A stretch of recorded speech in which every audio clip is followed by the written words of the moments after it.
alunos e alunas, a gente passa agora para o segundo vídeo, né? E aqui eu vou falar um pouquinho com vocês mais a respeito de um tema que a gente já tinha comentado no último vídeo, que diz respeito aos defeitos ou aos vícios do negócio jurídico. A gente viu que os contratos, eles podem ser nulos ou anuláveis. Toda vez que algum requisito do segundo nível da nossa escada pontiana, no nível da validade, toda vez que algum daqueles requisitos não aparecer no contrato, tá? E um dos requisitos, na verdade, o último que eu mencionei para vocês, era que, com relação à manifestação de vontade, ela é adjetivada, ela é qualificada, ou seja, ela deve ser livre. Toda vez que a manifestação de vontade não for livre e consciente, nós poderemos ter uma situação aí de vício no que diz respeito ao consentimento em contratar ou não contratar, e aí a gente vai estar diante de um dos defeitos do negócio jurídico. E todos esses defeitos que a gente vai falar, eles são defeitos que maculam, que mancham, que viciam o quê? Exatamente o requisito da manifestação livre, tá? Manifestação de vontade é condição de existência e manifestação de vontade livre e consciente é condição de validade. Logo que no artigo 171, lembrando que todos esses artigos aqui são do Código Civil, a legislação diz que que o negócio, que o contrato feito com vício, ele poderá ser anulado. No último artigo que eu citei aqui nesse slide, 178, a gente tem um prazo de 4 anos para reclamar a anulação do negócio. Lembrando que, se tratar de defeito do negócio jurídico, ele é anulável, ou seja, ele não é nulo por si só. A parte interessada, a parte lesada, ela tem que ir até o judiciário para que o judiciário declare que aquele contrato ele será anulado. Tá? E se você não reclamar nesse prazo, você perde totalmente o direito de reclamar. Quando a gente fala em decadência, a decadência é uma oposição à prescrição. Na decadência, morre o seu direito de reclamar. Na prescrição, você tem o direito de reclamar, mas você não pode mais porque você demorou, você deixou passar o prazo, certo? E ainda duas últimas informações que estão aqui no 172 e 173, é que o negócio jurídico, quando ele tem um defeito, quando ele é anulável, ele pode ser convalidado, ele pode ser confirmado. O que vai prevalecer é a essência da vontade que a parte lesada na história, a parte prejudicada no contrato, ela realmente queria expressar. Então, se ela achou que era X, mas comprou Y, então vai prevalecer o quê? X, tá? E eu vou explicar para vocês aqui ao longo dos outros casos, com alguns exemplos, como que funciona isso. Só lembrando que pode ser convalidado, ou seja, pode ser confirmado o negócio, não precisa ser nulo de pleno direito, mas quando houver a confirmação, a gente transforma aquele contrato que foi produzido com defeito em um contrato sem defeito, aceitando a manifestação de vontade que realmente a pessoa gostaria de ter manifestado, se não fosse aquelas condições, se não fossem esses defeitos na hora da manifestação da vontade. O defeito é o erro. E aqui, pela leitura, a gente entende que no erro, a pessoa que faz o contrato, ela por si só, sozinha, sem que nenhum terceiro intervenha, sem que o outro contratante tenha plena consciência de que a pessoa estava se enganando com relação a qualquer aspecto do negócio, ela acaba declarando uma vontade, manifestando uma vontade que na verdade não era a que ela possuía. Imagine que, por exemplo, uma pessoa ela tenha visto uma publicidade a respeito da venda de veículos, né? E no imaginário, ou melhor dizendo, no senso comum, não é tão, não está muito claro para a pessoa que contrata, em geral, sobretudo quando se tratar de uma pessoa mais simples, de uma pessoa com um conhecimento menor em contratos, em questões bancárias, em conhecimento jurídico. Pode ser que ela acabe se confundindo. E aí ela vê uma super publicidade falando aí de contrato de arrendamento de arrendamento, em que você poderia adquirir o seu veículo com prestações muito suaves, etc. E vamos imaginar que o seu João, ele tenha visto essa publicidade, e ele sozinho vai até o banco e faz a opção de aquisição daquele veículo. Ele assume aquelas condições, embora ele tenha lido, mas não tenha compreendido corretamente. Esse contrato, se ele, na cabeça dele, ele imaginava que ele estava comprando um veículo mediante financiamento bancário. No financiamento, você já manifesta a opção de compra logo no início. E aí você já tem o bem, e na medida em que você vai pagando as parcelas do financiamento, ao final, o bem se torna, digamos que 100% seu, certo? Por outro lado, existe um tipo de contrato chamado de arrendamento, e aí ou leasing, né? Nesse, você paga algumas parcelas, você já utiliza do bem, por exemplo, se for um leasing de um automóvel. No entanto, no contrato de leasing, você não faz inicialmente uma opção de compra.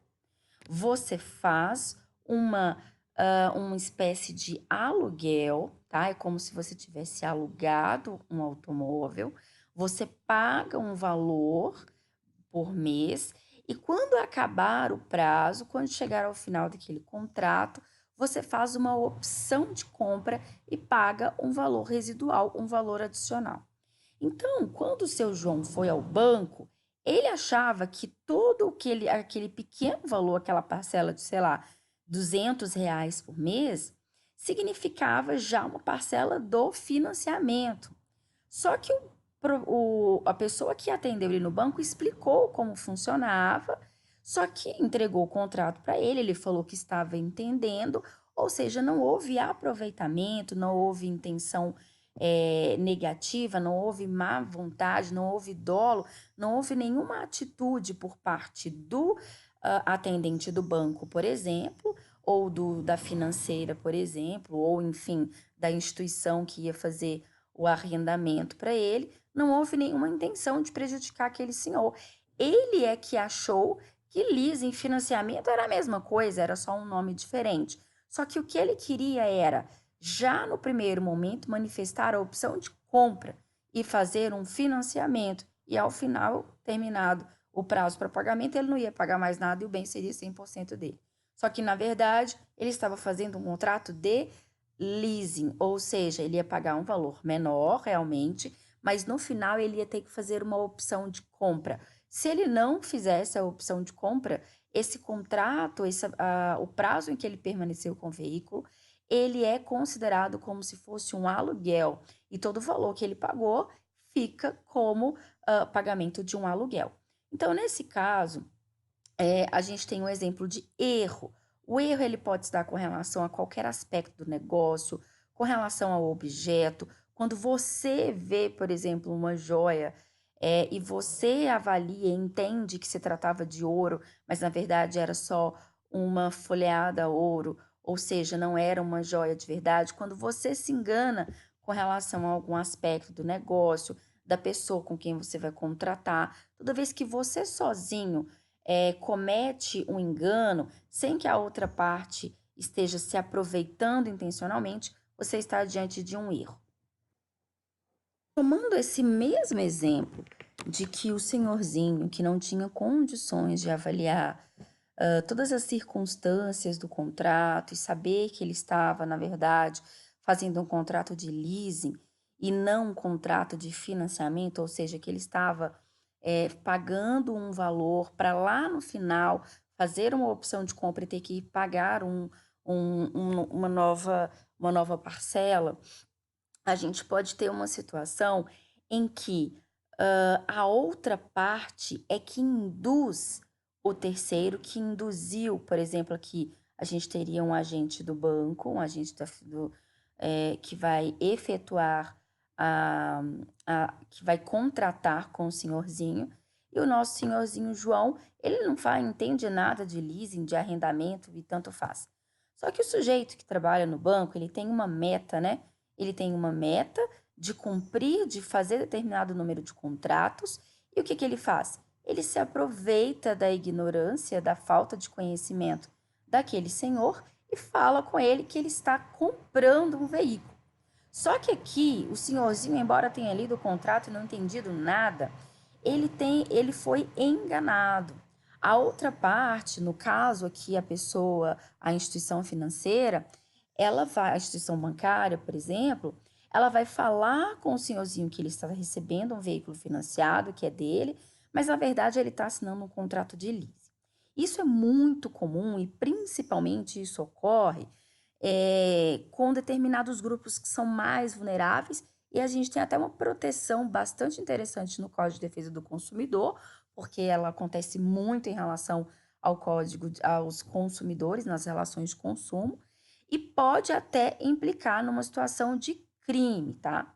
Recentemente eu tomei conhecimento de uma história interessante, e se tratava exatamente de um contrato baseado, um contrato em que a manifestação de vontade do senhorzinho, ela se deu por meio de dolo, ou seja, a pessoa que contratou com ela a enganou. Havia um sujeito que vendia colchões, e esse sujeito que vendia colchões, ele passou aí na zona rural e conversando com pessoas que tinham menos conhecimento a respeito de contratos, e falou com ele: olha, eu vou te vender esse colchão que é maravilhoso, vai resolver todos os seus problemas, todas as suas dores, e aí você vai pagar um valor bem pequenininho que eu vou descontar, que a gente vai descontar direto na sua folha, no seu benefício previdenciário. O senhor já é aposentado, então o senhor vai pagar um valor bem pequenininho. Só que o que o senhorzinho não sabia é que ele estava não apenas comprando o colchão, mas estava também fazendo um contrato de empréstimo com desconto em folha de pagamento, ou no caso aqui, com desconto direto do benefício previdenciário dele.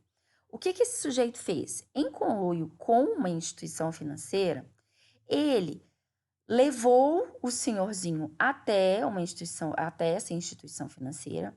A instituição fez o empréstimo para ele de um valor bem mais alto. Suponhamos, o colchão valia 3 mil, ele assinou um contrato de empréstimo de 30 mil reais, ia pagar aí suaves parcelas de cento e poucos reais por pelo menos aí muitos e muitos anos.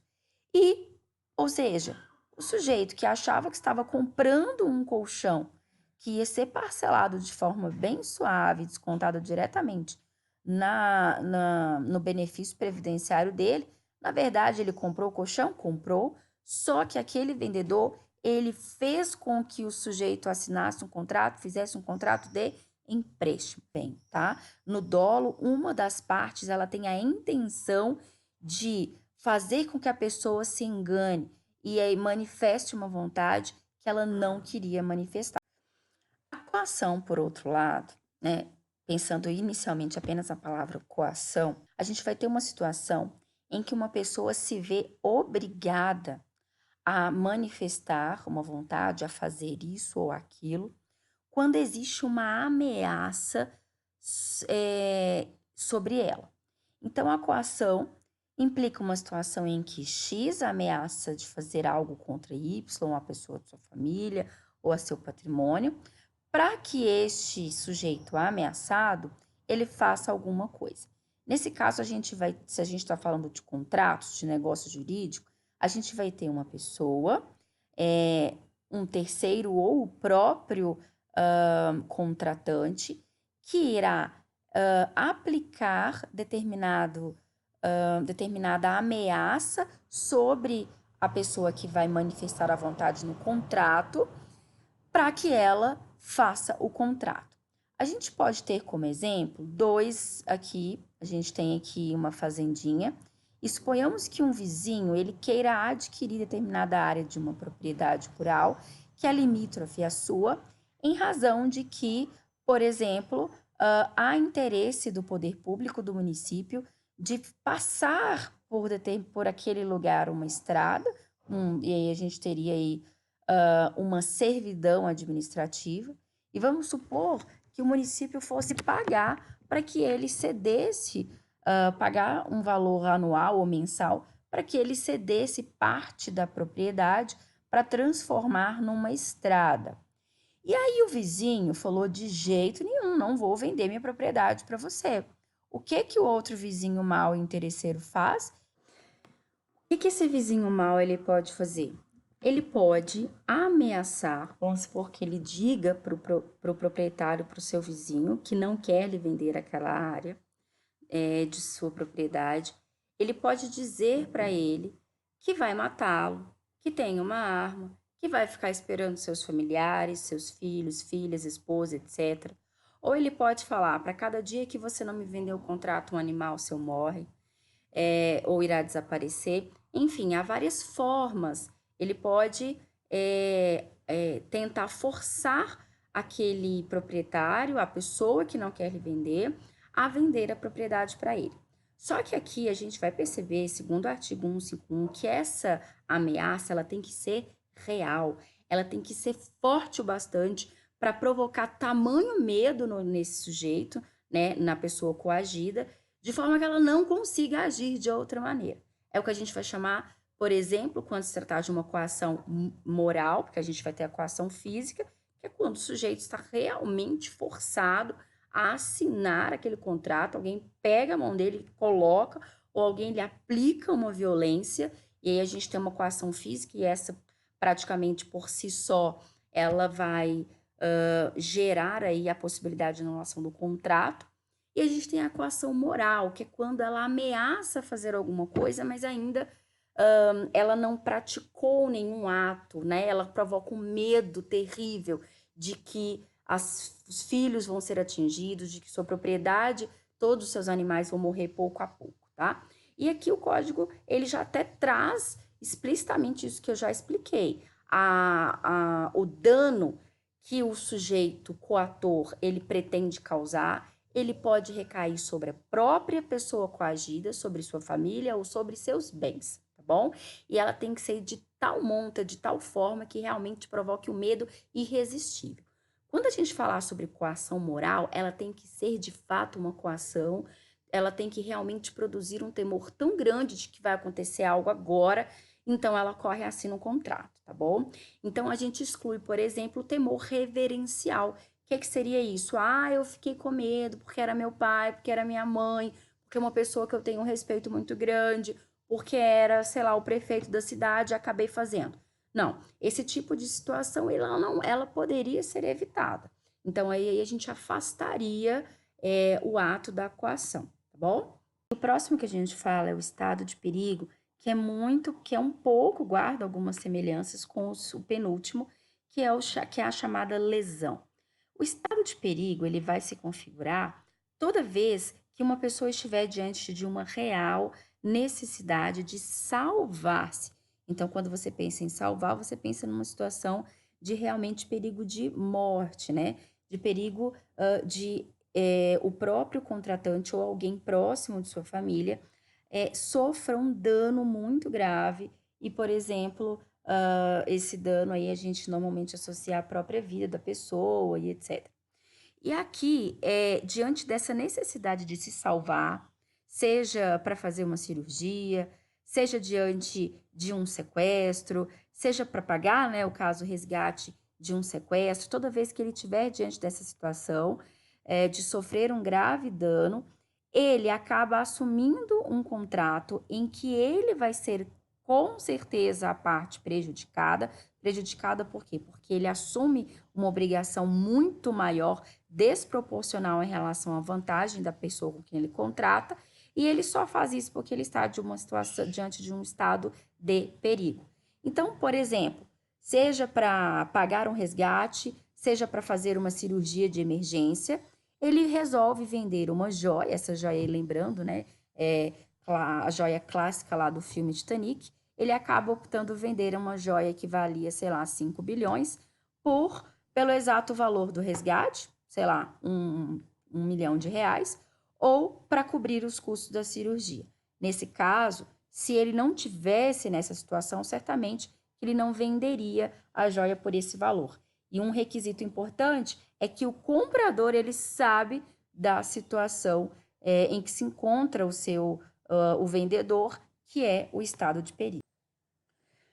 A lesão, por outro lado, ela tem, embora ela seja semelhante ao estado de perigo, no que diz respeito à assunção de uma obrigação desproporcional em relação à vantagem que o seu contratante irá obter, o que a gente percebe de diferente é o que motiva a pessoa a assumir uma obrigação desproporcional e trazer uma vantagem muito grande para a outra parte.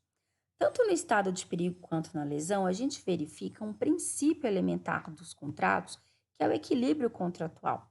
Uma parte ela não pode, em regra, ser muito mais beneficiada do que a outra. Tem que haver uma equivalência entre vantagem e desvantagem, tá?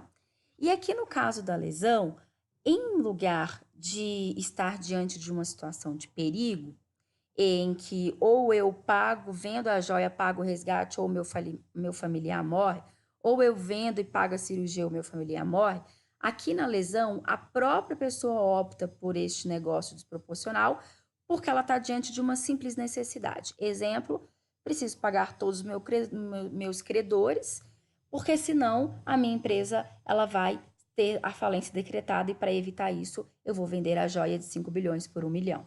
Ou por inexperiência, exemplo, um estudante simples que não tem conhecimento, um vasto conhecimento de vida, aos 17, 18 anos de idade, melhor dizendo, vai para São Paulo e encontra um apartamento excelente próximo à faculdade e diz, olha, proprietário, eu não tenho dinheiro agora, mas eu tenho essa joia e essa joia eu posso te pagá-la para corresponder aí a 1 ano de aluguel, tudo bem? O proprietário fala tudo bem, só que houve uma desvantagem. Só que essa desvantagem, ela teve como fundamento uma inexperiência da pessoa que era proprietária da joia e que oferece ela como forma de pagamento do aluguel. No último defeito, a gente tem a fraude contra credores e ela é bem tranquila. Aqui você não vai falar especificamente de um empresário, mas pode ser também. Pode ser empresário ou pode ser pessoa física. Quando o empresário está perto, tem mais débitos do que tem um ativo inferior ao passivo, digamos assim, a gente diz que ele está provavelmente próximo de entrar em falência. Quando a pessoa, quando se trata de uma pessoa física ou de um empresário, a gente chama simplesmente de insolvência civil, ou seja, a pessoa ela tem uma dívida superior ao que seu patrimônio pode suportar caso os credores venham cobrar.